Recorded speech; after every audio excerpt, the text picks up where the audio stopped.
सभी लोग? सब बढ़िया है? चलिए, आपकी पढ़ाई अच्छी चल रही है, बहुत बढ़िया। तो देखिए, अब हम जो है चैप्टर 9 चल रहा है हमारा, आपके मैथ का चैप्टर 9 निर्देशांक ज्योमेट्री, उसमें हमारी प्रश्नावली 9.2 चल रही है और उस 9.2 में भी हमने क्वेश्चन नंबर 9 तक कर लिया था। तो आज हम क्वेश्चन नंबर 10 से देखेंगे, 3 क्वेश्चन और बच रहे हैं इस प्रश्नावली में, फिर हमारा ये चैप्टर खत्म हो जाएगा। तो क्वेश्चन नंबर 10 देखेंगे आज हम। आप लोग अपनी कॉपी और पेन जो है तैयार रखिए, क्वेश्चन नंबर 10 देखेंगे अब। देखिए क्वेश्चन नंबर 10 क्या कह रहा है हमारा, बिंदुओं -4,0 व 0,6 को मिलाने वाले रेखाखंड को 4 बराबर भागों में बांटने वाले बिंदुओं के निर्देशांक ज्ञात करने हैं आपको। देखिए, इससे जस्ट पहले हमने जो 9th क्वेश्चन किया था उसमें 3 बराबर भागों में बांटने वाले बिंदुओं के निर्देशांक ज्ञात किए थे। इस बार 4 बराबर भागों में बांटने वाले बिंदुओं के निर्देशांक ज्ञात करने हैं। तो कहीं ना कहीं क्वेश्चन जो है वो एक जैसे ही हैं। जैसा कि मैंने आपको बताया कि क्वेश्चंस के अंदर इंटर रिलेटिविटी बना के रखो कि पहले वाले क्वेश्चंस में क्या किया था और उसके जैसा यहाँ क्या काम आ सकता है। ठीक है, चलिए देखते हैं इस क्वेश्चन को। देखिए, दो बिंदु हैं, -4,0 है 0,6।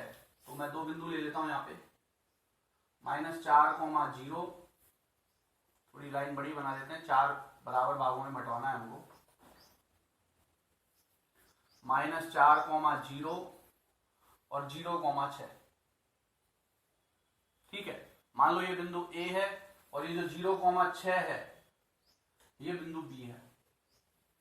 ठीक है, तो इन दोनों बिंदुओं को मिलाने वाले रेखाखंड को 4 बराबर भागों में बांटने के लिए अब थोड़ा दिमाग ये लगाना पड़ेगा हमें कि जैसे पिछले वाले क्वेश्चन में 3 बराबर भागों में बांटने के लिए कितने बिंदु चाहिए थे, 2।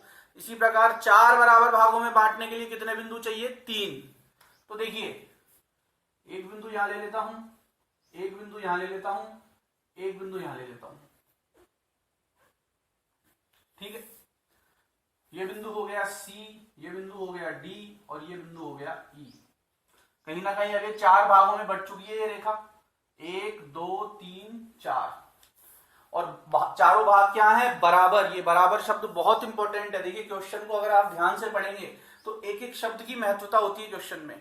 हर शब्द कुछ ना कुछ आपको बता रहा है कि 4, एक तो 4 भाग बोल देता मैं, तो 4 भाग बोल दूं तो बात अलग है कि एक छोटा भाग, एक बड़ा भाग, एक छोटा फिर एक बड़ा, ऐसे बना दिया। पर चारों क्या होने चाहिए, बराबर। क्योंकि अगर चारों बराबर नहीं होंगे तो अनुपात ज्ञात नहीं कर सकते हैं फिर आप, क्योंकि फिर आपको क्या पता कि कितना अनुपात में वो बांट रहे हैं। तो बराबर जो शब्द है बहुत इंपॉर्टेंट है यहाँ पे। ठीक है, चलिए, तो आपको ये 4 भागों में बांटने वाले, फिर से क्या बोला है उसने, बिंदुओं क्यों बोला, एक से अधिक बिंदु क्यों बोले, क्योंकि उसको भी पता है और आपको भी पता है कि जो 4 बराबर भागों में बांटेगी, अगर कोई रेखा 4 बराबर भागों में बटेगी तो उसमें कम से कम कितने बिंदु चाहिए, 3। तो इन तीनों बिंदुओं के निर्देशांक याद करने हैं, इसलिए उसने बहुवचन का इस्तेमाल किया है यहाँ, एक वचन बिंदु नहीं लिया, बिंदुओं। क्योंकि प्रश्न में आपको पता लग पा रहा है कि 4 बराबर भागों में बांटने के लिए 3 बिंदुओं की आवश्यकता है, तो बिंदुओं के निर्देशांक याद करने हैं। तो इन तीनों बिंदुओं के निर्देशांक याद करने हैं आपको। समझ में आ रही बात, तीनों बिंदुओं के निर्देशांक याद करने हैं। तो देखिए, सबसे पहले मैं सी बिंदु की बात कर लेता हूं। मान लो सी के निर्देशांक में मान लेता हूं P, Q, डी के मान लेता हूं R, S और E के मान लेता हूं T, U। ठीक है, आप कुछ भी मान सकते हैं, A, B, C, D, E, F कुछ भी मान लो आप। ठीक है, मैंने P, Q, R, S और TU मान लिए इसके निर्देशांक, C के ये, D के ये और E के ये।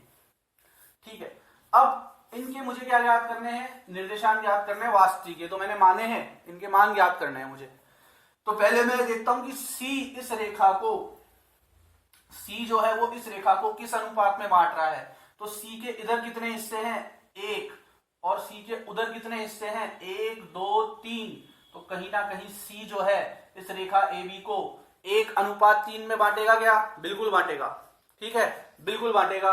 तो सी इस रेखा को किस में बांटेगा, 1:3 में। समझ में आ गई बात।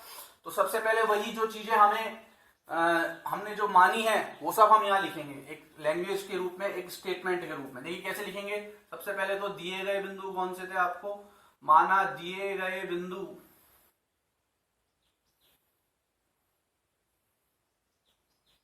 क्रमशः ए -4,0 -4,0 को ए माना है आपने, वह बी 0,6 0,6 को क्या माना है आपने, बी। तो ए -4,0 वह बी 0,6 है। ठीक है, तथा सी P, Q, D, R, S व E, T, U, AB को 4 बराबर भागों में बांटता है। 4 बराबर भागों में बांटते हैं। बात आ गई समझ में? माना दिए गए बिंदु तो क्या माने मैंने, ए और बी, और ये बिंदु तो मैंने ही माने हैं ना, इनका नाम भी मैंने ही अपने मन से दिया है और इनके निर्देशांक भी मैंने अपने मन से माने हैं। तो सी P, Q, D, R, S व E, T, U, AB को 4 बराबर भागों में बांटते हैं। ये सब चीज हमने मान ली है। अब लगाएंगे हम क्या, विभाजन सूत्र। विभाजन सूत्र से एक एक करके इनके निर्देशांक याद कर लेंगे। पहले सी का निर्देशांक याद कर लूंगा। तो सी के लिए मैंने क्या याद कर लिया है, अनुपात याद कर लिया है 1:3, और x1 y1 और x2 y2 तो यही रहेगा हमारा। ठीक है, x1 y1 x2 y2 क्या होता है, उन बिंदुओं के निर्देशांक जो रेखा को मिलाते हैं। यहां रेखा को कौन मिला रहा है, ये और ये, तो इसको x1 y1 और इसको x2 y2। सभी बिंदुओं के लिए x1 y1 x2 y2 तो यही रहेगा, बस अनुपात बदल जाएगा। जैसे d है तो d बिल्कुल बीच में है, d के इधर कितने हिस्से हैं 2, उधर कितने हिस्से हैं 2, तो 2:2 या 1:1 भी कह सकते हैं। तो d कितने हिस्से में बांटेगा। अब d मध्य बिंदु हो गया क्या आपका, क्या d आपका मध्य बिंदु हो गया, बिल्कुल हो गया। तो देखिए एक मध्य बिंदु के लिए मैं आपको अलग से फॉर्मूला भी बताऊंगा। पहले हम c के निर्देशांक याद कर लेते हैं। यहां से किसके निर्देशांक याद करेंगे, c के। तो देखिए अपन लिखेंगे विभाजन सूत्र से, विभाजन सूत्र द्वारा, विभाजन सूत्र द्वारा। पहले विभाजन सूत्र लिखेंगे आप, x, y बराबर m1 x2 plus m2 x1 बटे m1 प्लस m2 और comma m1 y2 plus m2 y1 बटे m1 प्लस m2। ठीक है, ओके। अब आपने अनुपात अपने मन से ज्ञात किया है ना, ये अपना दिमाग लगा के ज्ञात किया है ना कि सी के इधर 1 हिस्से हैं, सी के उधर 3 हिस्से हैं, इसलिए सी 1:3 में बांट रहा है। तो मैंने बताया था आपको कि जब भी आप कोई ऐसा अपना दिमाग लगा रहे हैं तो उस चीज को लिख दीजिए। तो लिखिए सी ए बी को 1:3 में विभाजित करता है। समझ में आ गई बात, सी ए बी को 1:3 में विभाजित करता है। तो सी ए बी को किस अनुपात में विभाजित करेगा, 1:3 में। चलिए तो सी के निर्देशांक याद करते हैं हम। तो x, y क्या होता है, सारे मान इस फॉर्मूले में डाल देंगे अपन। x, y क्या होता है, वह बिंदु जो विभाजित करता है। कौन विभाजित कर रहा है, c। क्या निर्देशांक माने हैं, p, q। इसलिए x, y की जगह क्या आ जाएगा यहाँ पे, p, q बराबर m1 कितना है 1 इंटू x2 कितना है 0 प्लस m2 कितना है, इसको m1 और इसको m2 मान लेना। ठीक है, m2 कितना है 3 इंटू x1 कितना है -4, सॉरी हाँ x1 -4 बटे m1 plus m2 1 plus 3 comma m1 वापिस कितना है 1 इंटू y2 कितना है 6 प्लस m2 कितना है 3 इंटू y1 कितना है 0 बटे m1 प्लस m2 मतलब 1 प्लस 3। तो P, Q, अच्छा P, Q के पहले उसके बिंदु का नाम भी लिख देना C। तो C, P, Q बराबर 1 को 0 से गुणा करेंगे 0, 3 को -4 से करेंगे -12 बटे 3 और 1 4, 6 एकम 6, 3 को 0 से गुणा करेंगे 0 बटे 4, तो C P Q कितना आ जाएगा -12 बटे 4, 6 बटे 4, 4 तिया 12, 2 दूनी 4, 2 तिया 6, तो कितना आ जाएगा ये 4 तिया 12 -3, दो दूनी 4, 2 तिया 6, तो 3 बटा 2। तो कहीं ना कहीं आपने C के निर्देशांक कितने याद कर लिए -3, 3 बटा 2। ठीक है, ये तो हमने C के कर लिए। अब इसी प्रकार D के लिए लगा देंगे विभाजन सूत्र। D किस अनुपात में बांटेगा, क्योंकि D जो है मध्य बिंदु है, कहीं ना कहीं D के इधर और उधर समान हिस्से हैं, तो D क्या है मध्य बिंदु। और मध्य बिंदु के लिए मैंने डायरेक्ट आपको बताया था कि मध्य बिंदु हमेशा किस अनुपात में बांटता है 1:1 में। कैसे बांटेगा, D के इधर 2 हिस्से, D के उधर 2 हिस्से, तो 2:2 हो गया, और 2:2 का मतलब क्या है 2/2, यानी कि 1:1। ठीक है, तो कहीं ना कहीं D जो है वह इसको किस अनुपात में बांटेगा 1:1 में। चलिए इसको पॉज करके नोट कर लीजिए, फिर मैं आपको बताता हूं कि मध्य बिंदु अगर दिया हुआ हो तो उसके लिए डायरेक्ट फॉर्मूला क्या है। ऑल्दो हम ये फॉर्मूला भी लगा सकते हैं, पर डायरेक्ट फॉर्मूले की नॉलेज भी हमें होनी चाहिए। ठीक है, वैसे मेरा मानना यह है कि फॉर्मूले जितने कम रखे हम उतने बढ़िया है। ये फॉर्मूला पकड़ रखा है, इसी को शुरू से लास्ट तक ले जाओ, क्योंकि वो जो फॉर्मूला है वो भी इसी से बना है, पर नॉलेज के लिए मैं एक बार आपको बता दूंगा। पहले पॉज करके इसको नोट कीजिए, फिर डी के निर्देशांक याद करते हैं। ठीक है, तो क्वेश्चन जो है वो मैंने हटा दिया है यहाँ से, और जो इधर वाला पार्ट था उसको भी हटा दिया है, ताकि हम डी के निर्देशांक याद कर सकें। अब देखिए, आप एक अलग से पॉइंट लिख लीजिए इसमें, ये क्वेश्चन का पार्ट नहीं है, एक अलग से एक फॉर्मूला बता रहा हूं मैं, कि कभी भी आपको अगर मध्य बिंदु के निर्देशांक याद करने हो, मध्य बिंदु के निर्देशांक याद करने हो आपको,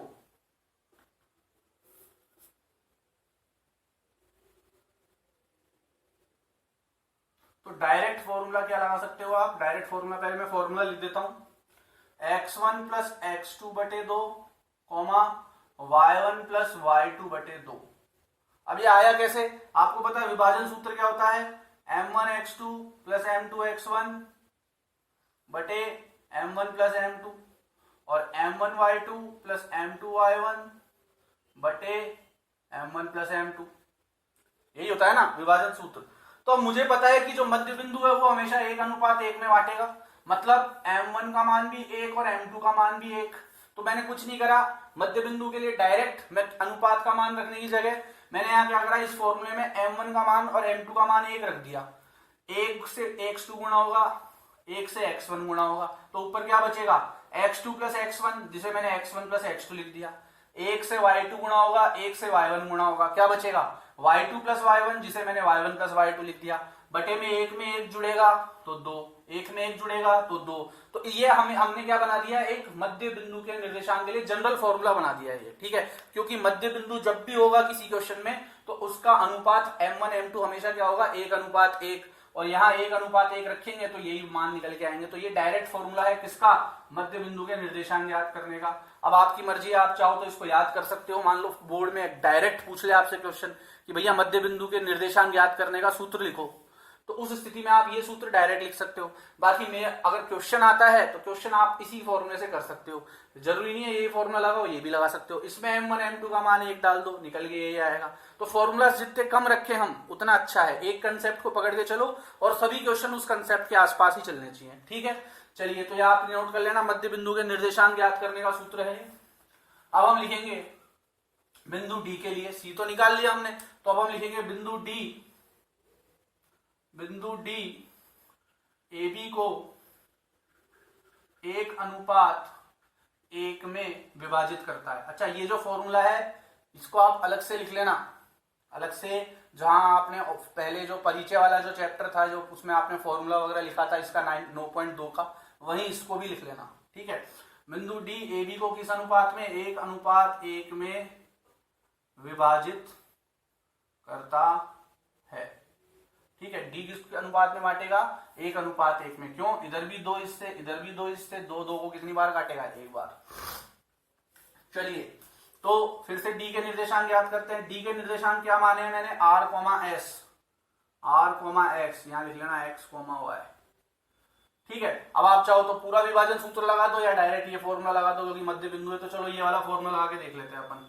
x1 प्लस x2, x1 कितना है -4 प्लस x2 कितना है 0 बटे 2 कॉमा y1 प्लस y2 कितना है 0, y2 कितना है 6 बटे 2।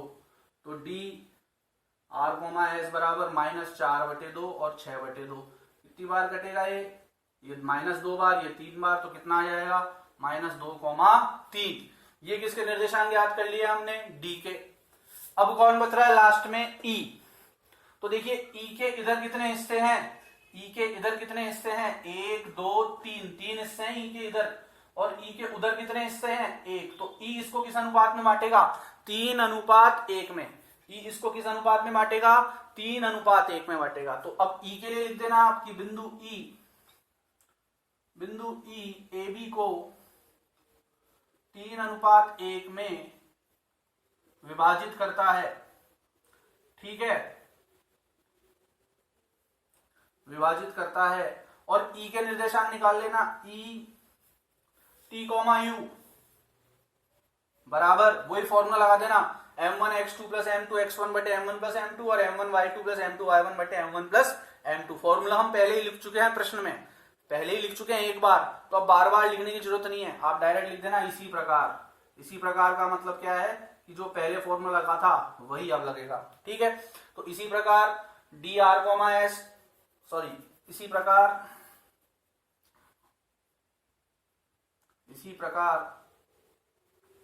बिंदु E AB को जो है 3:1 में विभाजित करता है। तो यहां आप विभाजन सूत्र का फॉर्मूला लगाना और E के निर्देशांक याद कर लेना, ठीक है। तो बेसिकली आपने क्या देखा इस क्वेश्चन में, कि क्वेश्चन में कुछ भी नहीं है, सारे मान, बस आपको एक अनुपात पता होना चाहिए कि अनुपात किस अनुपात में बांट रहा है, बस उसी में तो दिमाग लगा रहे हैं हम। बाकी तो सब चीज एज इट इज फॉर्मूले में तो रखी है, फॉर्मूले में रखी है, यहाँ भी फॉर्मूले में रखेंगे और फॉर्मूले में रख के साधारण जोड़ भागी गुणा भाग, ये तो बहुत आसान चीज है। तो मेन चीज क्या है कि आपको अनुपात पता लगाना था यहाँ, कि किस अनुपात में बांटेगा वो, और वो ही हमने पता लगाया है, ठीक है। चलिए, तो अब ये जो इसका लास्ट का जो ई वाला पार्ट है ये आप लोग खुद करेंगे, और कोई प्रॉब्लम आती तो मुझे बताइए, वरना इस क्वेश्चन को करके कमेंट बॉक्स में या ग्रुप में मुझे सेंड करिए। आप पॉज करके इसको नोट कर लीजिए, फिर अगला क्वेश्चन देखते हैं हम, 11th क्वेश्चन। चलिए अगला क्वेश्चन देखते हैं। ज्ञात कीजिए रेखा 3x प्लस y बराबर 9 बिंदुओं 1,3 व 2,7 को मिलाने वाले रेखाखंड को किस अनुपात में विभाजित करती है। थोड़ा सा ट्रिकी क्वेश्चन है, तो पहले आपको मैं एक कंसेप्ट बता रहा हूं जो आपने 9th क्लास में जो आलेख बनाते थे हम 2 चर वाले रैखिक समीकरण द्वारा, उसमें क्या करते थे, कोई भी समीकरण आपको दिया हुआ रहता था ax plus by plus c बराबर 0। इस कंसेप्ट को समझिए पहले, इस कंसेप्ट को समझेंगे तो क्वेश्चन समझ में आएगा, क्वेश्चन की फील तब समझ में आएगी। क्वेश्चन को फील करना है तो पहले इस कंसेप्ट को समझना पड़ेगा। तो जैसे मान लीजिए कोई भी समीकरण होता था, मान लो मैं एक उदाहरण ले लेता हूं, 2x प्लस y बराबर 6 मान लो।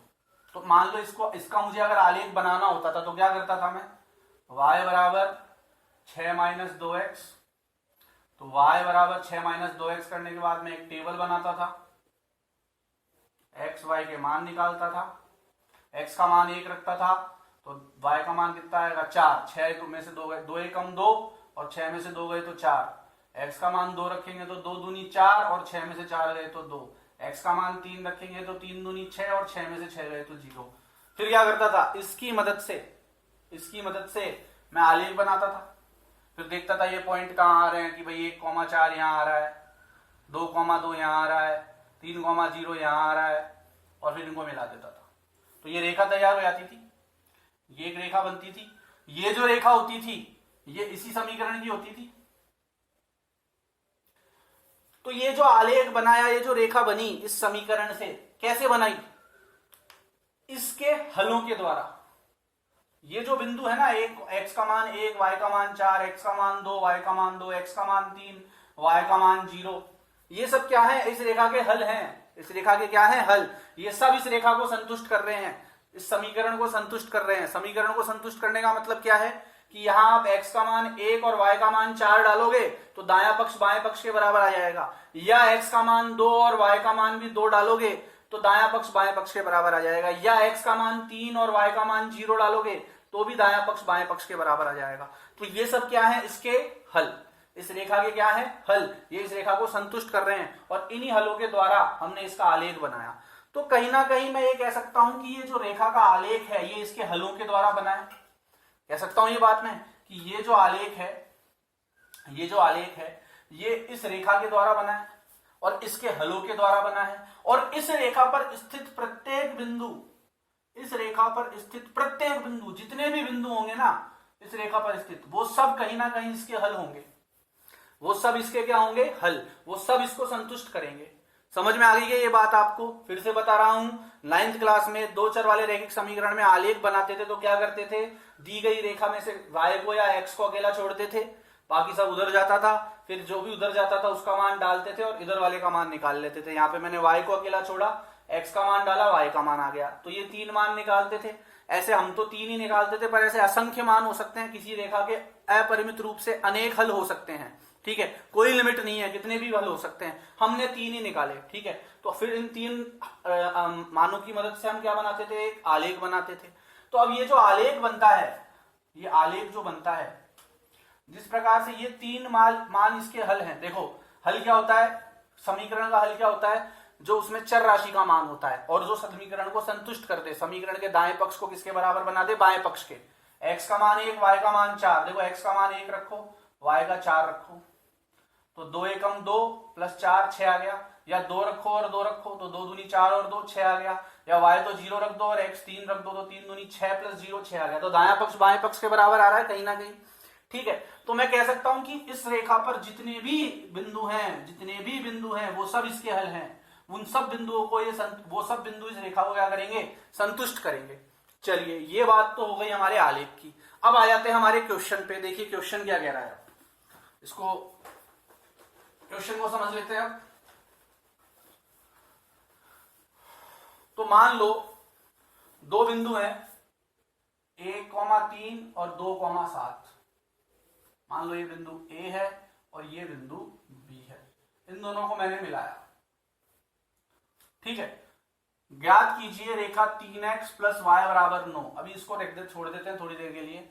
बिंदुओं 1,3 में 2,7, 1,3 में 2,7 को मिलाने वाले रेखाखंड को, इनको मिलाने वाले रेखाखंड को किस अनुपात में विभाजित करेगी। अब ये रेखा जो है 3x प्लस वाई बराबर 9, तो अगर मैं इसका आलेख बनाऊंगा, वही 3 मान निकाल के और आलेख बनाऊंगा तो एक रेखा तो प्राप्त होगी ना। और वो जो रेखा है, इस समीकरण की जो रेखा प्राप्त होगी ना, एक मान निकालने के बाद और आलेख बनाऊंगा इन मानों से, तो वो जो रेखा प्राप्त होगी वही रेखा जो है इस रेखाखंड को काट रही है।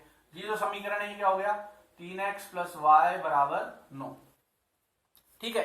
अब पूरी की पूरी रेखा तो काटेगी नहीं, ये पूरी की पूरी रेखा तो काटेगी नहीं, इसका कोई बिंदु काटेगा, इस रेखा का, इस रेखा पर स्थित कोई बिंदु काटेगा।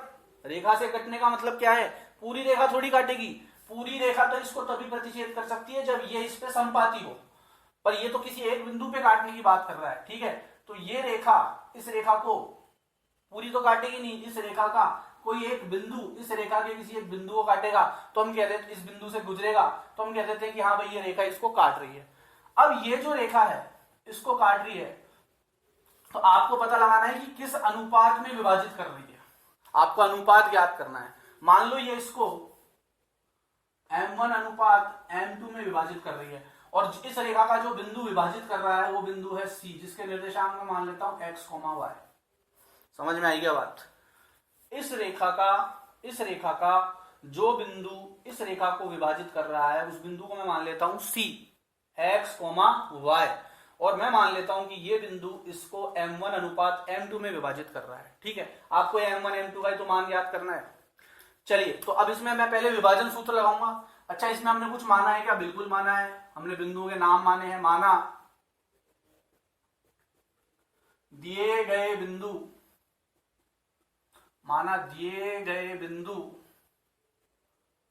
A 1,3 व B 2,7 है, ठीक है, तथा तथा रेखा 3x + y = 9 AB को बिंदु C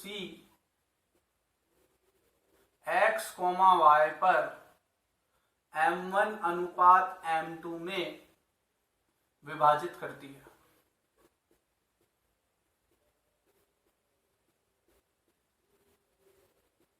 समझ में आ गई बात? माना दिए गए बिंदु A 1,3 व B 2,7 है तथा रेखा जो है आपकी 3x + y = 9 वह AB को बिंदु C x, y माना है मैंने पर m1:m2 में विभाजित करती है।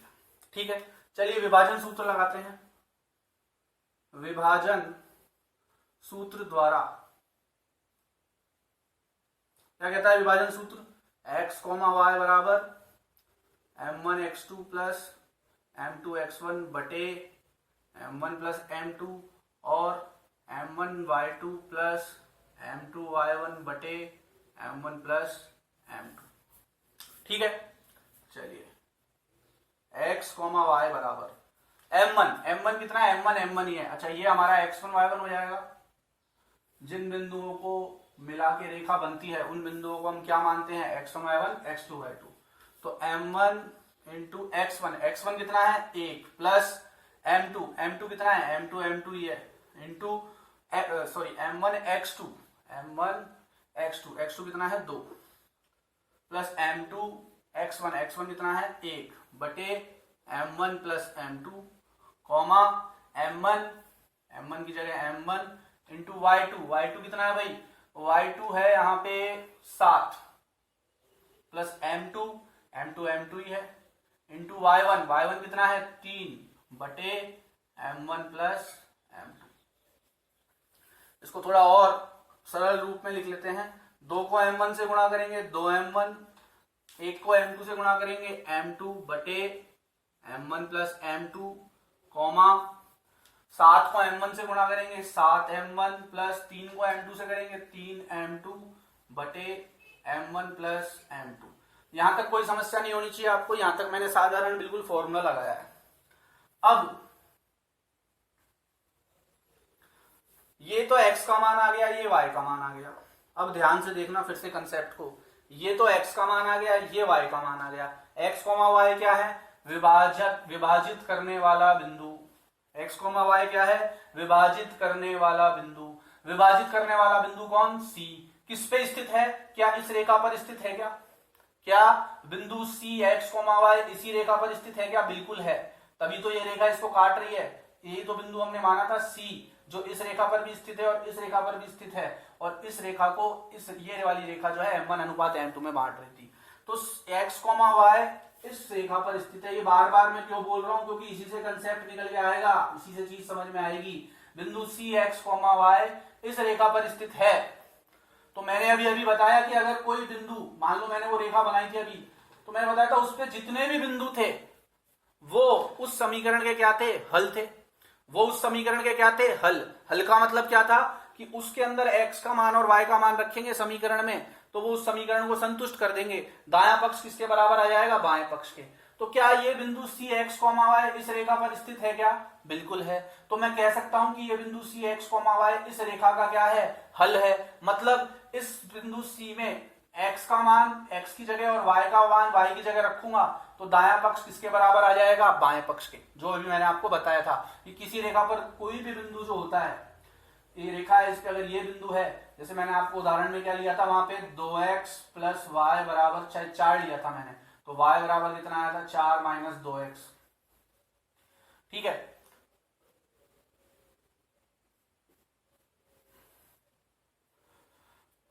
तो x और y था। ये वापस समझा रहा हूं मैं, क्योंकि कंसेप्ट समझ में नहीं आएगा, क्वेश्चन का फील नहीं आएगा तो रटने से कोई मतलब नहीं है। रटना नहीं है क्वेश्चन को कहीं भी, आपको समझना है। एक एक चीज क्लियर होनी चाहिए दिमाग में हमारे कि हो रहा है तो क्यों हो रहा है। ये नहीं चलो ठीक है ये थोड़ा उलझाने वाला क्वेश्चन है, घुमावदार क्वेश्चन है, तो इसको रट लेते हैं डायरेक्ट, हाँ भाई ऐसा होगा। नहीं, ऐसा करेंगे तो कहां तक करते रहेंगे। हर प्रश्न पाठ में 2-3 क्वेश्चन ऐसे आते हैं जहां हमें फील को पकड़ना ही पड़ता है। तो इससे अच्छा अपनी आदत ऐसी बना लो आप कि कोई भी चीज हमें गणित में ध्यान नहीं रखनी है, रटनी नहीं है, समझ में आनी चाहिए। तो देखो वापस ये समीकरण है, इसको ऐसे बदला, अब x का मान 1 तो y का मान 2, x का मान 2 तो y का मान 0, x का मान 3 तो y का मान -2।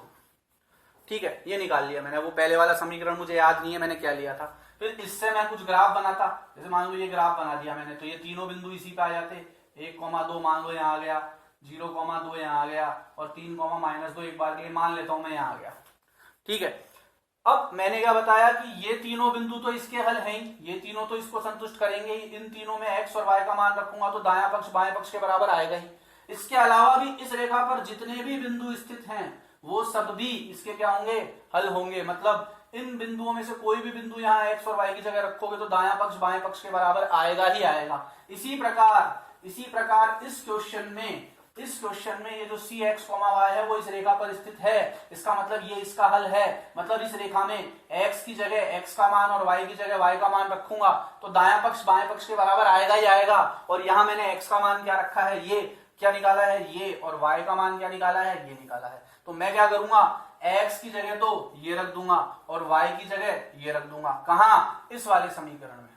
समझ में आ गई बात? तो देखिए क्या होगा, 3 इंटू x प्लस वाई बराबर 9 है, तो 3 इंटू एक्स की जगह क्या आया मेरे पास, 2m1 प्लस m2 बटे m1 प्लस m2।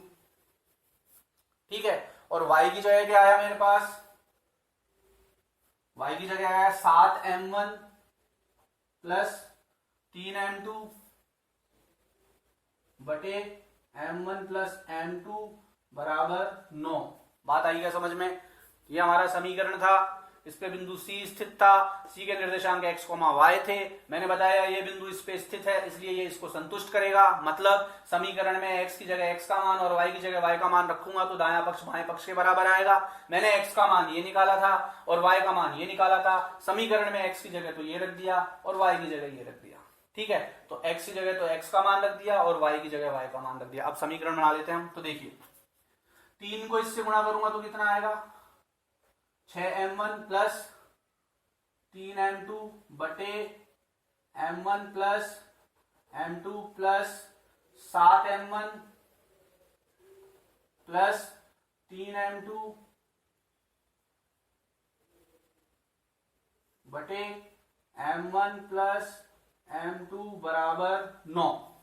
ठीक है, ऐसा करिए, एक क्वेश्चन को मैं इरेज कर देता हूं। क्वेश्चन तो आपके पास है वैसे भी ऑलरेडी।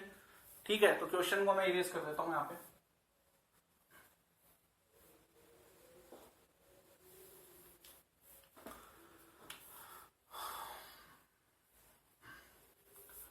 या फिर आप ऐसा करिए, जगह थोड़ी कम पड़ेगी तो आप इसको पॉज करके यहां तक नोट कर लीजिए, फिर मैं इसको रब करके आगे समझा देता हूं। पॉज कर लीजिए वीडियो को और इसको नोट कर लीजिए। चलिए आगे देखते हैं।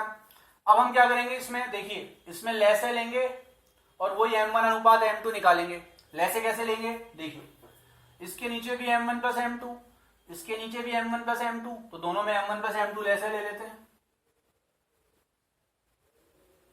ठीक है, जब दोनों के आधार, ये दोनों के हर समान है तो अंश ऐसे के ऐसे लिख देंगे। तो ऊपर क्या आ जाएगा, 6m1 plus 3m2 plus 7m1 plus 3m2 is equals to 9। m1 plus m2 इधर भाग में है, उधर जाके 9 से गुणा कर देंगे। पहले ऊपर देखो 7m1 और 6m1। ठीक है, तो 13m1, 3m2 और 3m2 6m2 बराबर 9 को m1 से गुणा करेंगे 9m1, 9 को m2 से गुणा करेंगे 9m2। अब m1 वाले एक तरफ, m2 वाले एक तरफ, तो 13m1 प्लस का 9m1 इधर आके माइनस का 9m1 बराबर 9m2 प्लस का 6m2 उधर जाके माइनस का 6m2। ठीक है, 13m1 में से 9m1 जाएगा तो 4m1 और 9 में से 6 जाएगा तो 3m2। अब क्या करेंगे, m2 को तो इधर ले जाएंगे और m4 को उधर ले जाएंगे, तो 4m1 बटे 4m1 m1 बटे m2 बराबर 3 बटे 4। m2 तो इधर आ गया और 4 इधर चला गया, तो m1 अनुपात m2 क्या आ जाएगा, 3 अनुपात 4। तो लास्ट में हम लिखेंगे अतः 3x प्लस वाई बराबर 9 AB को 3:4 में विभाजित करेगी।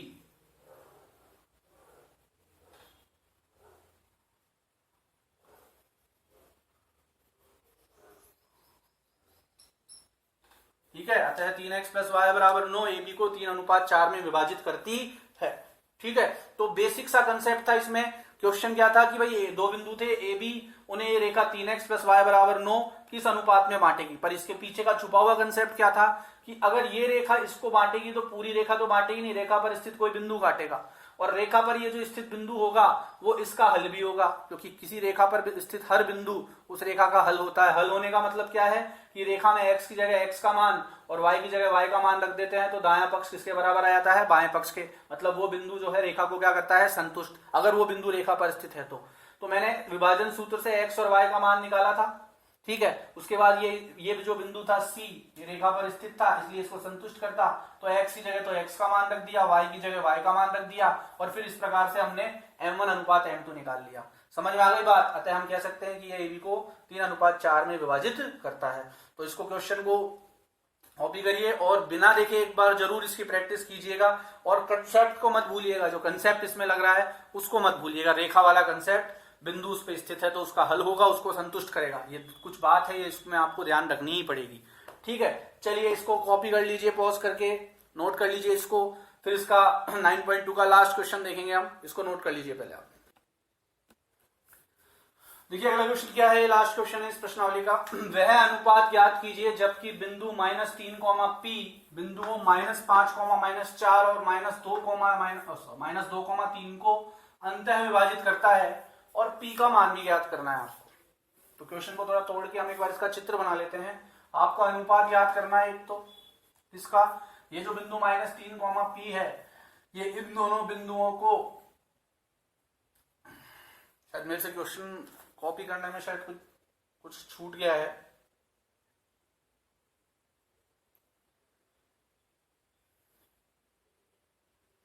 ठीक है, -5, -4 और -2, 3 को अंतः विभाजित करने का मतलब है इन दोनों को मिलाने वाली रेखाखंड को अंतः विभाजित करना है। ठीक है, कौन अंतः विभाजित कर रहा है, ये वाला बिंदु। तो मैं लिख देता हूं A -5, -4 तो पहला बिंदु है, और B -2, 3 दूसरा बिंदु है। ठीक है, और इन दोनों बिंदुओं को मिलाने वाले रेखाखंड को एक बिंदु C -3, P आपसे पूछ रहा है बताओ किस अनुपात में बांटेगा। ये जो बिंदु C -3, P है, ये AB को किस अनुपात में बांटेगा। तो मैं मान लेता हूं वही कि ये इसको m1:m2 में बांटेगा। ठीक है, फिर उसके बाद आपको P का भी मान ज्ञात करना है, वो हम बाद में ज्ञात करेंगे, पहले हम अनुपात निकालेंगे। ठीक है, तो सबसे पहले तो जो आपने माना है वो लिख दीजिए। देखिए आपने ये दोनों बिंदु जो है इनका नाम खुद ने माना है। ठीक है, तो लिख लो, माना दिए गए बिंदु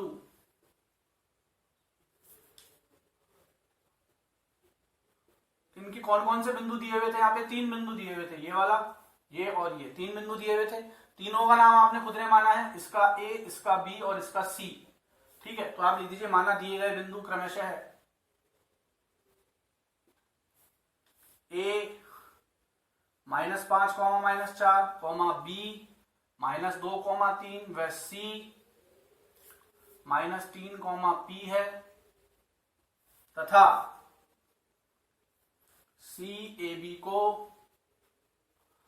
ये भी तो आपने माना है m1:m2, तो ये भी तो लिखेंगे हम कि CAB को m1:m2 में विभाजित करता है।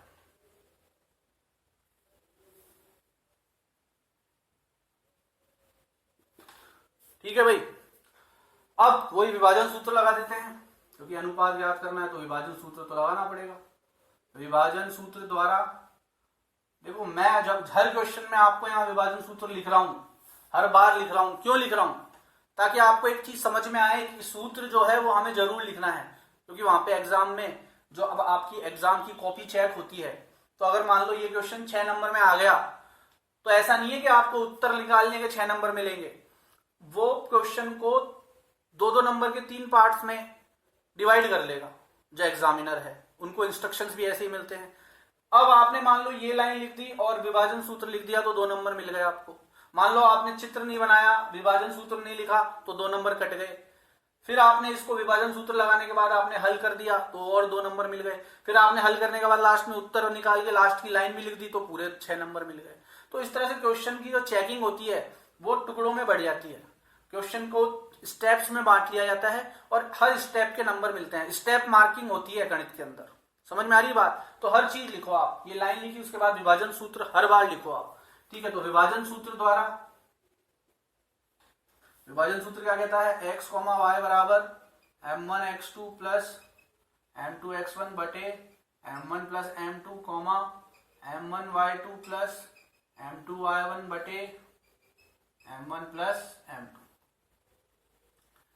समझ में आ गई बात?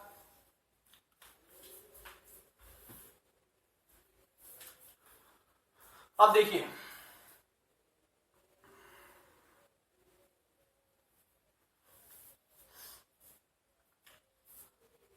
मान डाल देता हूं मैं। x, y क्या होता है? विभाजित करने वाले बिंदु के निर्देशांक। कौन विभाजित कर रहा है? c। क्या है निर्देशांक? -3, p बराबर m1। m1 कितना है? m1 ही है। थोड़ी जगह कम पड़ेगी, यहां से स्टार्ट कर देता हूं मैं इसको। -3, p बराबर m1। m1 क्या है? m1 into x2। अब x1 y1 है, इसको मान लो, और x2 y2 इसको मान लो। तो m1, फिर आप ऐसा कीजिए, इसको पॉज करके नोट कर लीजिए एक बार। अब देखिए x, y। x, y क्या होता है? विभाजित करने वाला बिंदु। कौन है? -3, p बराबर m1 कौन है? m1 है -3 इंटू x2 -2 बटे m1 plus m2। Sorry m1 क्या है? m1 इंटू x2 कितना है?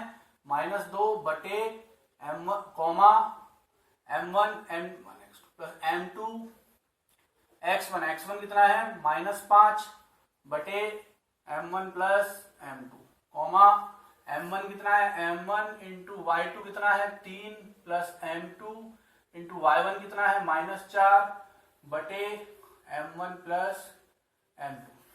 तो -3, p बराबर -2 को m1 से करेंगे -2m1, -5 को m2 से करेंगे -5m2 बटे m1 प्लस m2 कॉमा 3 को m1 से करेंगे 3m1 प्लस -4 को m2 से करेंगे -4m2 बटे m1 प्लस m2। अब मुझे अनुपात याद करना है यहाँ पे। ये x का मान, ये y का मान। अब देखिए, मैंने आपको पहले भी बताया था, या तो x के मान को x के बराबर रखते हैं या y के मान को y के बराबर रख लेते हैं। किसी भी एक मान को बराबर रखते हैं अनुपात याद करने के लिए। अब y के मान को y के बराबर रखने का तो कोई मतलब नहीं है, क्योंकि यहाँ p है, ये खुद ही नहीं पता हमें, तो ये m1 m2 का मान क्या देगा? p के रूप में देगा। इसलिए हम किसको रखेंगे? x के मान को, क्योंकि x का मान मुझे पता है। ये मैंने आपको पहले भी बताया था क्वेश्चन नंबर 5, 6, 7 में भी। तो x वाले मान को x के बराबर रखेंगे तो -3 बराबर -2m1 -3m2 बटे m1 प्लस m2। ये दो भाग में m1 प्लस m2, इधर जाके -3 से गुणा होगा, -3m1 से गुणा होगा, -3m1 -3m2 से गुणा होगा, -3m2 बराबर -2m1 -3m2। फिर क्या करते हैं? वही हमारा पुराना वाला तरीका, m1 एक तरफ, m2 एक तरफ। तो -3m1 माइनस का 2m1 इधर आके प्लस का 2m1। ठीक है, ये -5m2 है, 5 आएगा यहाँ पे, ये भी 5 आएगा, ये 5 आएगा। ठीक है, तो बराबर -5m2 माइनस का 3m2 उधर जाके प्लस का 3m2। सिंपल से मान डाल रहे हैं हम और अनुपात निकालना है। ठीक है, अब -3m1 में से 2m1 जाएगा तो माइनस का m1 बराबर -5m2 में से 3m2 जाएगा तो माइनस का 3m2। माइनस से माइनस कट जाएगा, अब m2 इधर गुणा में इधर आएगा, आ जाएगा भाग में, m1 बटे m2 बराबर क्या बच गया 3, 3 के नीचे कुछ भी नहीं तो क्या है 1, तो m1 अनुपात m2 कितना आ गया 3 अनुपात 1। अतः c ए बी को किस अनुपात में बांटेगा 3 अनुपात 1 में। लास्ट में लाइन लिख लीजिएगा, अतः c ए बी को 3 अनुपात 1 में विभाजित करेगा। दूसरा क्या पूछ रहा था वो p का मान ज्ञात करो। अब मेरे पास m1 और m2 का मान आ गया, तो देखो p का मान कैसे ज्ञात करेंगे। अब ये जो p है ये y का मान है, ये इसके बराबर रख दूंगा और यहाँ m1 m2 का मान जो मैंने निकाला है वो रख दूंगा, तो p का मान आ जाएगा। तो देखिए कैसे याद करेंगे, p बराबर किसके है y के मान के, 3m1 माइनस 4m2 बटे m1 प्लस m2। m1 का मान 3, m2 का मान 1, तो p बराबर 3 इंटू 3 माइनस 4 इंटू 1 बटे 3 प्लस 1 बराबर 3 दिया 9 माइनस 4 बटे 4 बराबर 5 बटे 4। तो p का मान कितना आ गया 5 बटे 4। अतः p बराबर लिख दीजिएगा 5 बटे 4। ठीक है, तो ये चैप्टर हमारा यहीं खत्म होता है।